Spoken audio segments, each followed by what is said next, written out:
Breaking news coming in right now. The Supreme Court of India has fixed the Ayodhya dispute hearing on February the 8th, 2018. The Sunni Waqf board had demanded a postponement of the hearing.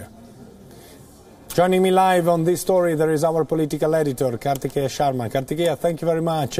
How is this news relevant? How does it change the game? You see, what has happened is that the Ayodhya dispute was supposed to be heard on a daily basis in the Supreme Court. The Allahabad High Court has already given out the verdict whereby the land is divided into three parts. Now, Supreme Court today was left with a very piquant situation because Kapil Sibal was arguing, former law minister in UPA, and one of the advocates in the case saying that it should be heard after 2019. Though the Muslim Waqf boards are divided in India into Shia and Sunni Waqf board.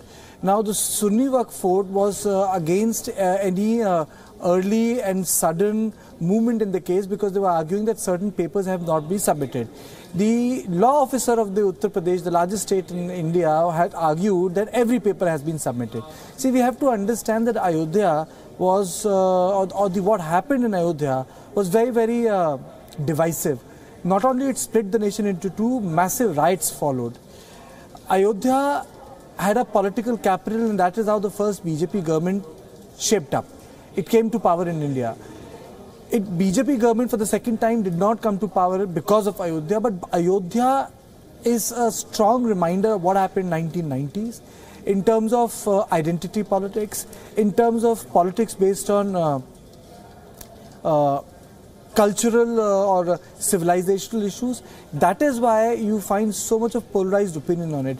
It has ceased to be a debate whether who pulled down the Ayodhya, what happened on that day, what if there's another court case which is going on which will decide whether it's a Waqf property or not.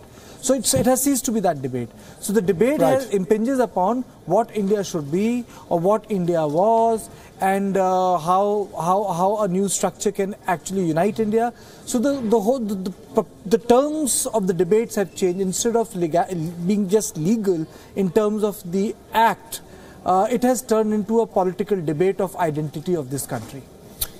Kartikeya, it seems also that we're entering now the 25th anniversary of the dispute, so it means 25 years have passed, and there have not been a solution, or to say there is a solution on paper which has never been implemented, has been contested, and waves of talks and court cases have been filed. Isn't it that keeping the Ayodhya dispute alive actually is very profitable for political forces who can bank on either on one or the other side of the story for gather votes, in order to gather votes? Ayodhya dispute has, it has lived the part of the dispute dividend. It is not about dispute anymore. It is about who gets to make the temple. It is about who gets to conclude it. You see, the surprising part of the debate is no one is saying that the case in the Supreme Court can go left or right. It's already being understood that there will be a temple because there is no debate on it. How you get to do it, either through a judgment or through consensus. So Daniel, the larger issue here when it comes to Ayodhya dispute is not about the legality of the issue. It is now solely resting on how it will define politics of this country for next 20 years, next 15 years. That's where the political capital is.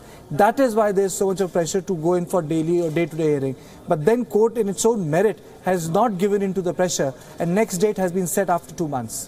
Thank you very much. Our political editor Kartikeya Sharma helping us to put into context the decision of India's court to start the hearing.